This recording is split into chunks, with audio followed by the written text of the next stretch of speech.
at kung paano may tama yung mga nilalakaran namin.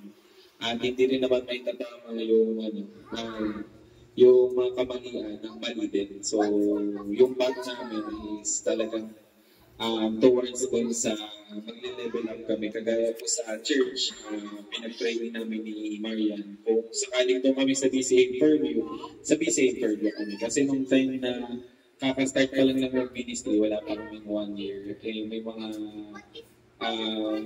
kaibigan kaming nakakausap doon, naging friends niya na, naging close niya na. So, parang naiiyak sila na alis kagad kami. So, wala pang ano. So, mga 5 years na rin kami doon pas, di ba, sa BCA Fairview. Tapos, lumibang kami sa BCA Nova. Pinag-pray ni Marian. So, sa akin, kawalan naman kahit sa wala naman akong hinagag na church na wala naman ako hinangad na church na malaki, maliit, kasi wala naman yung doon eh. So, technically, yung mga tao kasama, sila yung talaga hindi mo mag-grow kayo. Diba? Maganda nga yung sa mga kasama na nagsisimula pa lang na church para alam mo, nakasama ka sa pag-laki ng church na yun. Diba? Kasi nandun kami sa BCA Fairview, unang pa lang, diba, hindi naman kami makapag-kausap ng mga kaibigan doon na so, umabot pa ng 4 years bago kami nagkaroon ng kaibigan doon kasi yun nga, sa iba na kami ng church na yun, tapos hindi naman na kami nag-reply minsan. So, nagpapasalamat kami kasi isa sa mga biyaya ni Lord, yung natagpuan namin yung pastor namin na magbibigay po sa amin ng mga guidance, hindi lang po sa spiritual, pati po sa mentality, yung physical. So, tinuturuan ako ni pastor kung paano pumayat. So, ako daw sasabihin na babalik ako. Dapat ginagawa siya. Kasi, matiga na akong pumayat. So, sinusubo kasi talaga ako ng Lord ko yung pagkain.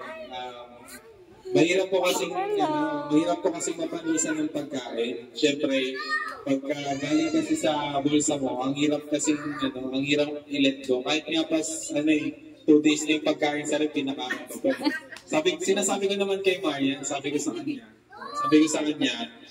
kung panis na ito kinakain ko, pero gusto na. Yun, sinasabi ko sa kanya. Kumain ka mo na kayo. Yan. Tapos, yun nga pas, isa sa mga bagay na talaga pinapasalamatan ko din, yung spiritual mentor, sanay kasi ako sa business mentor, sa mga coach, life coach, pero yung spiritual mentors na dati sa college is meron pa. Pero ngayon kasi, mahirap kasi maghanap ng spiritual mentors talaga na tututok sa pagkagaya ko na medyo matigas ng ulo, di ba, pasaway, tapos may mga bagay pa rin na hindi po maiwasan, kagaya ng maliliit ka sa church, yun, hindi ko po talaga maiwasan, pero pinagpipray namin na yun nga pas yung discipline sa time. Kaya ko naman before yun, yung time discipline, pero dahil nga sa pagsubok namin ni Marian, buntis kasi siya, tapos hindi kami natutulog, mga 1, ganyan, 2. So, hindi rin kaya nilang bumangon ng maaga. Kaya ko naman pumunta mag-isa sa church, pero syempre mas masaya naman kung kasama ko sila. Tapos, nagpapasalamat din po ako sa parents ni Marian kasi tinanggap po nila ako. Kasi, syempre, wala naman po akong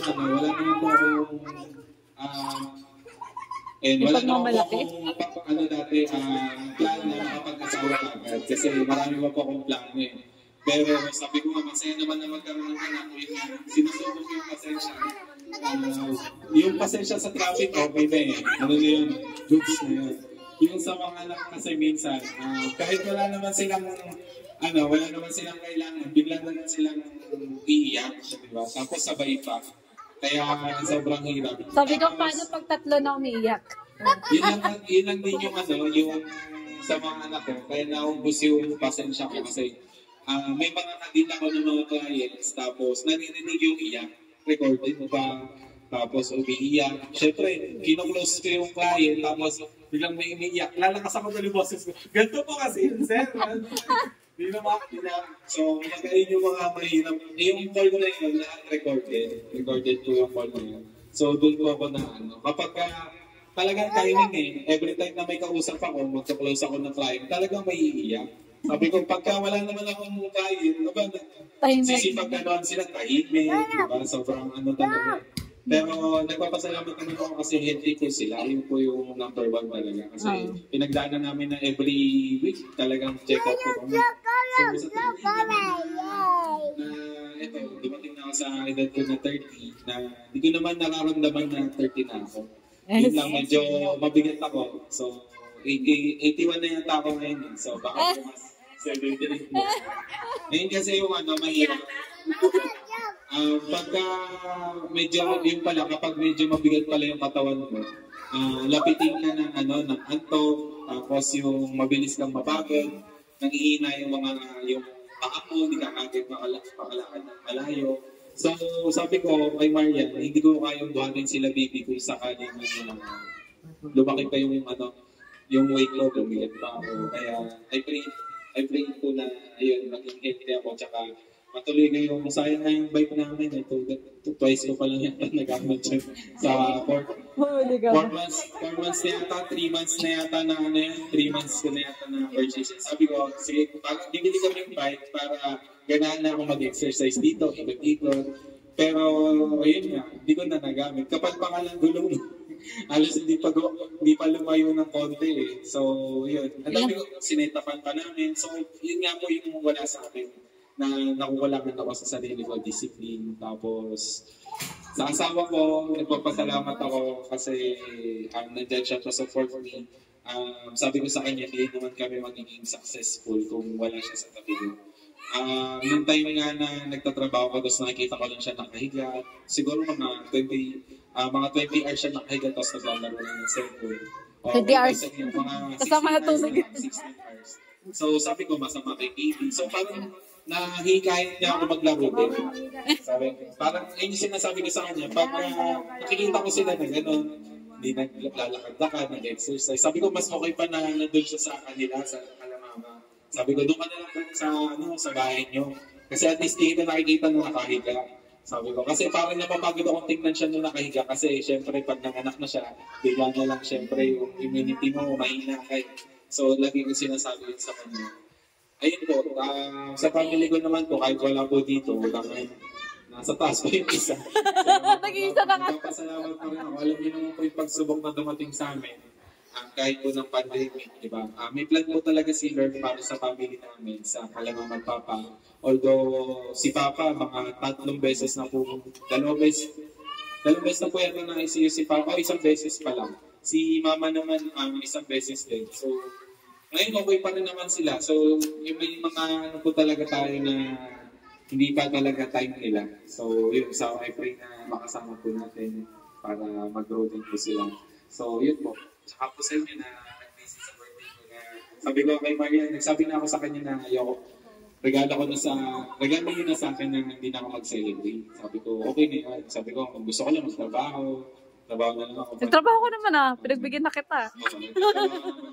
Tapos, kaya naisip ko kanina, ano kayong gagawin ko? Iniisip ko kung paano lulutuin, baka maghanap sila ng sisig. Kaso 5 na, 5:30, ganyan, 6:30. 6:30 na ako bumili. Frozen pa yung manok na nabili ko.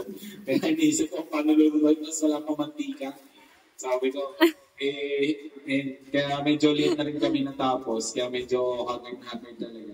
Hindi na ako nakapag-ready. Yun, basically naman, na-celebrate naman po natin ng maayos. Tapos, sa ganitong celebration, nakikita ko po yung halaga rin po ng buhay ko na, yun po cake. Hindi naman po ako sanay sa cake. Hindi naman po ako makain ng cake. Yan, sila baby Ngayon ka. Sige po kakainin. Oo, kailangan mo kainin. Siyempre, kailangan ma-appreciate yung... Kasi pag birthday ko po, yung cake na gusto ko lang yung Braso de Mercedes. Wala naman po So, yun yung sinasabi ko sa kanya. Sabi ko, hindi talaga ako makain ng cake. Pero kakain ko ako.